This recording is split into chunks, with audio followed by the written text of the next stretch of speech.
60 miles off the coast of Japan, an American carrier force slaying at units of the Japanese fleet is attacked by land-based enemy dive bombers.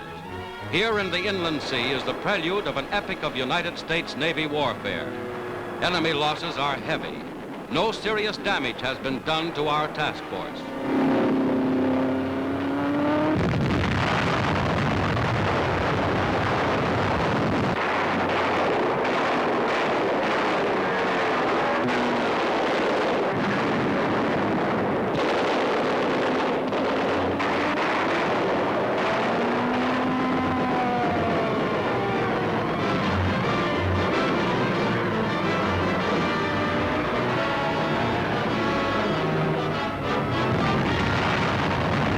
Then, suddenly, the carrier USS Franklin is struck square amidships by 2 bombs from a low-diving Japanese bomber. Fully loaded planes on deck burst into flame. Bombs, rockets, and gun ammunition explode, turning the ship into a raging inferno. Without panic, crewmen fight the fires.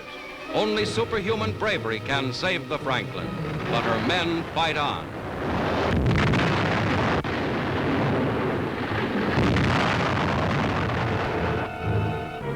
The toll of casualties grows as explosions continue. The Franklin burns through the day.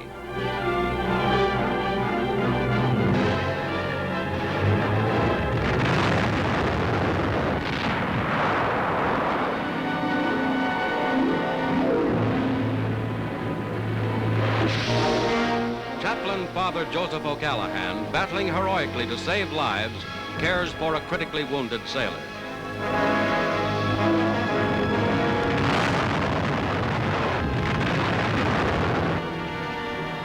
The Franklin is still afloat. No ship has ever before taken such punishment and survived. Scorched and bomb-torn, the carrier lies dead in the water, listing sharply. Rescue ships, without regard to their own danger, stand by to take off the wounded. 1,100 are casualties, more than 800 of these killed or missing. But 2,000 others of the Franklin's crew miraculously escape unhurt.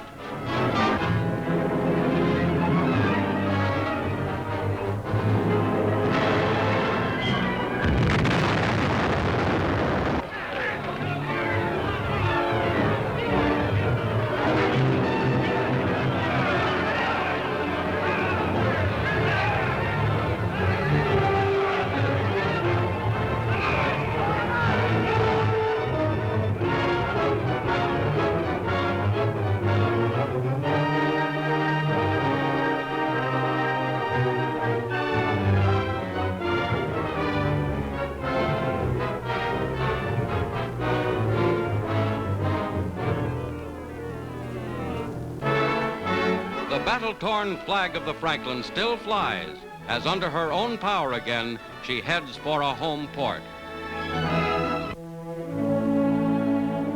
Chaplain O'Callahan celebrates religious services aboard as the Franklin limps across the Pacific.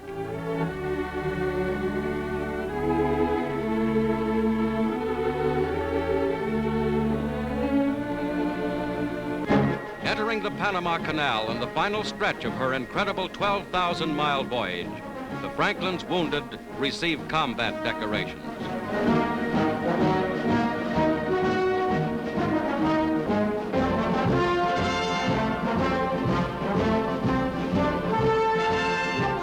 The crew of the Franklin who brought her through safely, heroes all.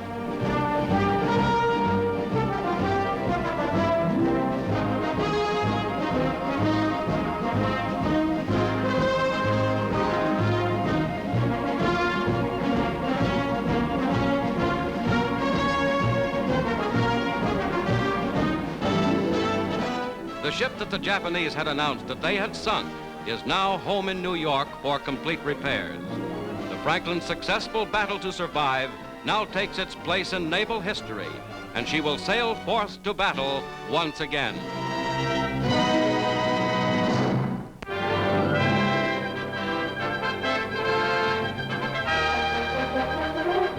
The German submarine scourge is ended.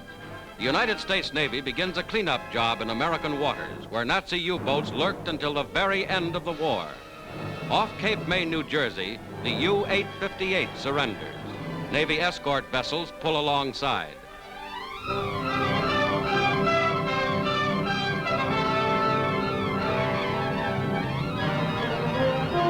An American prize crew mans the 240-foot craft, searching for weapons.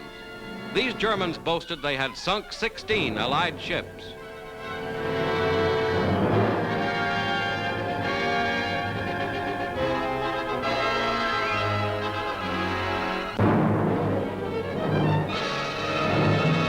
Next day, off Portsmouth, New Hampshire, a second underseas raider gives up.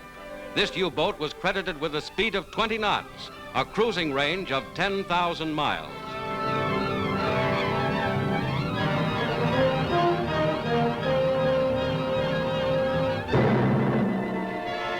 The crew disembarks, headed for a prisoner of war camp. The Atlantic is cleared of the U-boat menace.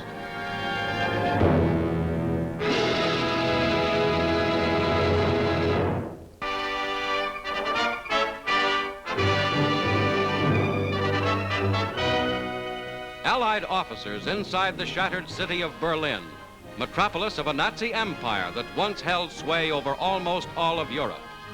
These first pictures from Berlin since the Allies entered show the crumbled ruins of the once great German citadel.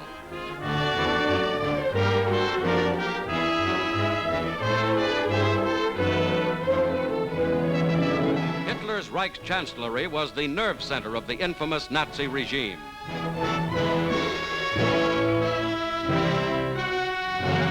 The Hotel Adlon stands empty and devastated, and that proud symbol of Berlin, the Brandenburg Gate, now rises above a city of ghosts. To Stendal Airport, Berlin, come Air Chief Marshal Tedder, Eisenhower deputy, and General Karl Spaatz, United States Air Forces commander, meeting Soviet Russia's delegation for ratification of the unconditional surrender of Germany. By plane comes Field Marshal Keitel, German commander.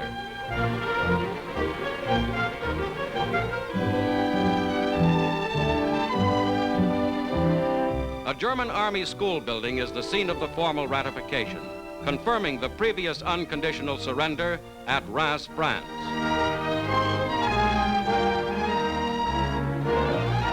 General Delattre de Tassigny represents France.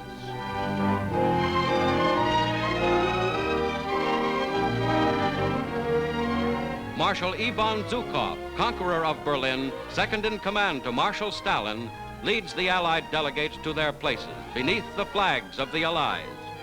Zhukov, hero of the Soviet Union, had been mightily aided by Allied power under Tedder and Spaatz. Marshal Keitel, the image of Prussian militarism, leads his companions. Among them General Admiral von Friedeberg, right, and General Stumpf, left.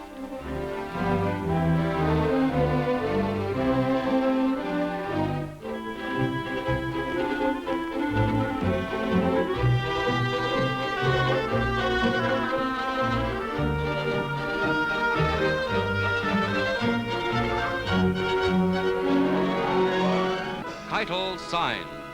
The unconditional defeat of Germany is complete.